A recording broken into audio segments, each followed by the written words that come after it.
এরপরে যদি কোনো কেউ বলে আমাকে ইসলাম দাও, আমি বলবো বোকার স্বর্গে তারা বসবাস করে।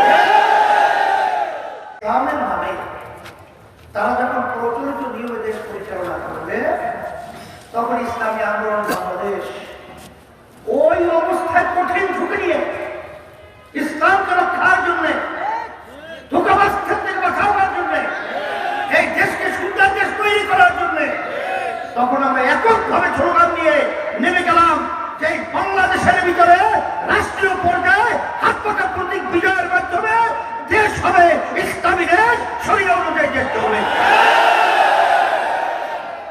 সানশাইন আটা ময়দা সুজি, ভালোবাসায় তৈরি।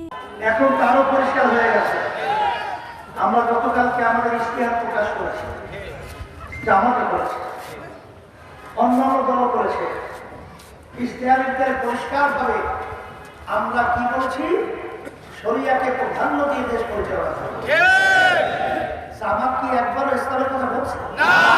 আপনারা পাইছেন না? দেখছেন কোথায় না? এরপরে যদি কোনো কেউ বলে আমাকে ইসলাম দাও, আমি বলবো বোকার স্বর্গে তারা বসবাস করে। এই জন্য আমার ভাইদেরকে বলবো, এই জমিন হলো পবিত্র জমিন। কায়েসার রহমতুল্লাহ আমাদের সামনে ঘুরে আছেন, এই দেশ অসংখ্য আল্লাহর ওলিয়া ঘুরে আছেন।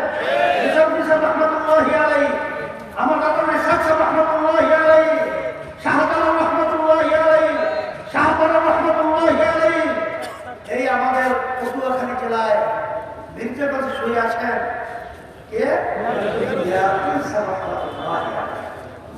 এই পবিত্র জমিনের মধ্যে ইসলাম থাকবে না, এখানে থাকবে সেই ব্রিটিশ, আমেরিকা, পাশ্চাত্য দেশের নিয়মিত আদর্শ।